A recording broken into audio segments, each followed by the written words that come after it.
So, tell me about a major milestone in your coming of age as an LGBTQ individual. Back home, there were no gay bars per se. I mean, it wasn't exactly like, no, you can't be yourself, but at the same time, it was like a given factor. It was like, don't be yourself, though.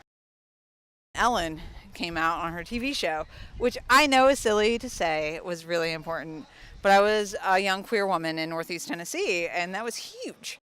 I was outed at the breakfast table with my grandma there, my little sister, like, Lainey's gay. And she's like, well, how do you know? I'm like, well, how do you know anything? You know.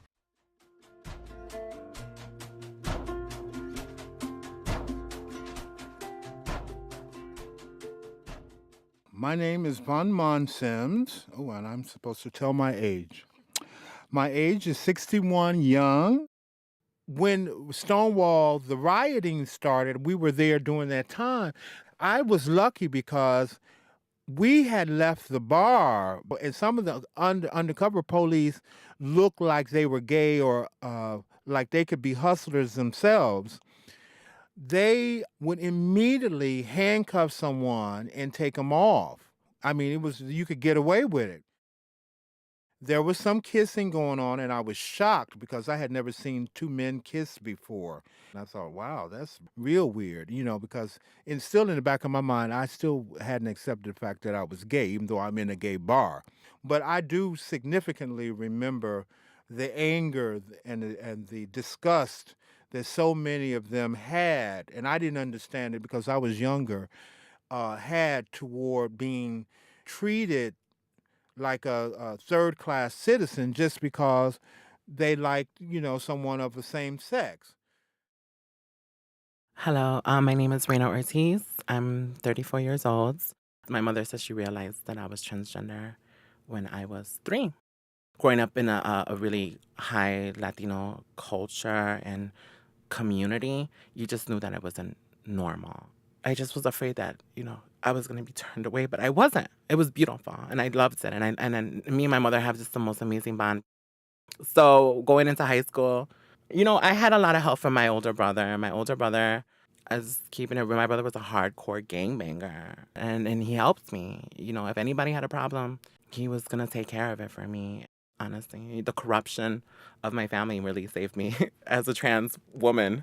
Each year I progressed in my transition in high school. Eventually, people just got used to me. By my junior year, I can honestly say I ruled that school. So the night before prom, I won like best dress, best makeup, most chains since freshman year. They had like a little boy picture of me, and then like me, like in full drag.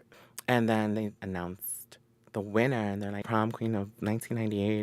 It was just a blessing. It was amazing. It was just the most amazing experience because I wanted it to be. When you're a confident person, people are so attracted to that. My name is Maya. I'm 24 years old. I don't know that I came out as much as I was like pushed out in a way. My mom was in much denial. And so at that time, I really expressed myself more masculinely. And she's like, why are you wearing a tie? And I'm like, because I want to wear a tie. Well, I heard that lesbians wear ties. I know many straight women that wear ties. But yeah, I am a lesbian and I am wearing a tie. So